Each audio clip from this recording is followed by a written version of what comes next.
Hello, everyone. Welcome to part two, the first ever part two of Trek Cannon's Cannoning. Anyway, so we was talking about Tendi, right? And my KPI got out of Tendi. So why do I say Blade was in this story? So Tendi proceeds to go up to the conference room, and I just love the little beeps that they put in on that. But the first dude that came in, my first thought was, Is that Nick Fury? Before the patch? Nah. Wait.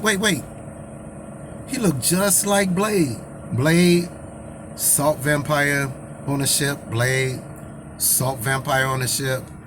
Well, they may not have been going that route, but in my head it went that route, and that just chuckled me. I got a little chuckle, which probably explains why the salt vampires are near extinction or are extinct, because they've been hunted by Blade. There you go. Blade went out into space he got tired of the blood vampires, so now he's on salt vampires, and after he get done with the salt vampires, he'll go to some energy vampires, and you know that's how Blade works. That's how he works.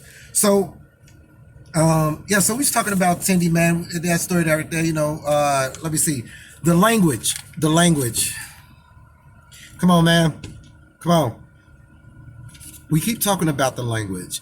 Sometimes it's all right to, have a little, damn bomb or something like that up in there, man. But straight up F bombs and everything like that. I just think the people in Star Trek are beyond such things. I think that they have found a way to express themselves more intellectually, especially in a professional setting, than what they're depicting New Trek interactions to be. You know what I'm saying? I mean, they speak with efficiency and effectiveness, and those types of those wordings don't really fit into that. They're more emotionally based efficiency and effectiveness, if you know what I mean. So, man, look, an Orion, a human, none of them in canon has ever been shown to be able to just straight whoop Vulcans. You ain't finna just straight whoop a Vulcan. I think a Vulcan is about 1.5 to 2 times stronger than a human, which is another thing I was upset about when Spock fought Khan. Khan like 11, 12 times stronger than a human. And you trying to tell me that, Vulcans are strong as all outdoors. Vulcans are strong. But nah, you ain't gonna beat Khan. That's why he a badass. But Tendi, you just grabbing some Vulcans and beating them up, no, man, no, that just ain't gonna happen. So it was cool to see Q, but it threw me off, man, his voice. I'm so used to John Delancey voicing Q, and I didn't take the time to go and look and see if, maybe that was just the voice of an older John Delancey, but I think I've listened to Q enough over the decades to be like, I know John Delancey's voice, but hearing him as Q, and I don't think Q would be bothered with lower deck people. I don't think he'd be able to get his laughs off of those guys. So, that was kind of a stupid thing, to have up in there. So, Dr. Crusher, I'm gonna have to say that little cat doctor. I forget what the cat doctor's name is, but the one that reminds me so much of Dr. McCoy. Like, if you was just to give Dr. McCoy, like, just make Dr. McCoy just this much more ghetto, you know what I'm saying? That would be this doctor that's on this show. But, shave, I think I gotta go shave my, nah, come on, man. And then everybody laugh. When we talking to an actual, representative from another government, nah, man, we ain't finna do that. Come on. So, yeah, they had that when she came in and she was talking about people not knowing her. It was a nice little nod to the episode Remember Me that Dr. Crusher was in. That was pretty cool. So, and speaking of Dr. Crusher, man, Dr. Crusher dealing with the spirit.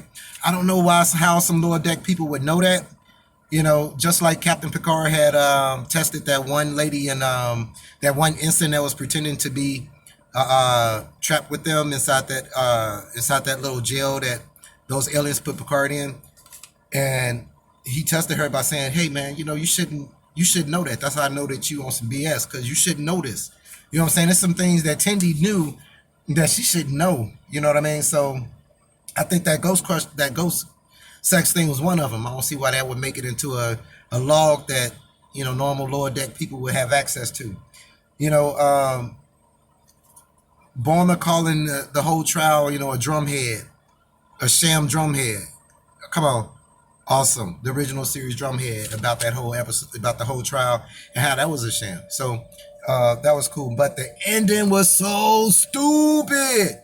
Look, I got this Hispanic homie, right? I got this Hispanic homie. And every time he thinks something stupid, he always put like about 4 O's in stupid. He put like 4 or 5 O's, like it's stupid. Man, it's stupid. That's how that ending was in this, man. Come on, really?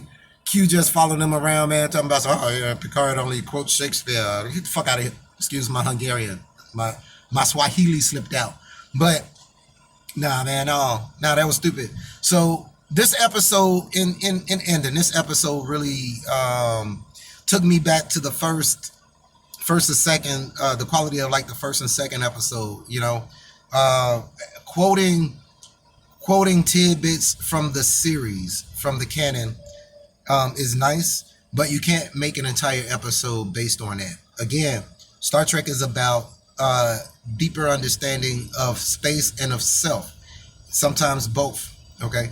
In understanding space, we can understand self. In understanding other civilizations, we can understand self, how we fit into the situation. And in these ways, we can have a conversation to better humanity. That's, like I said, that's always something that Star Trek has done. We can do it with laughs, we can do it with drama, we can do it with a little bit of terror, like in the episode Masks, or when everybody was de-evolving into lesser life forms. Transfigurations, I believe. No, Transfigurations was something else. I think it was Transfigurations. Anyway, so this episode didn't have that. If I was a kid watching this, I'd just been like, haha, maybe. But for it to be Star Trek, to get somebody into Star Trek, I don't think this episode had that. It was a far difference from the last 1-2 episodes that I've seen. Hence, I don't have on my Trek shirt, But that's yeah. Ooh, Jesus. Ooh, got a lot of gray. I am getting. It's time for some black magic markering. But thanks everybody for staying around, listening to the channel for this part 2 of Veri-Toes, Lower Decks. Please subscribe if you haven't, and ring the bell to get any little alerts. I know I don't really do videos on a timely basis. It's because the brother got a job. So, again, thank you, and as always, kapla.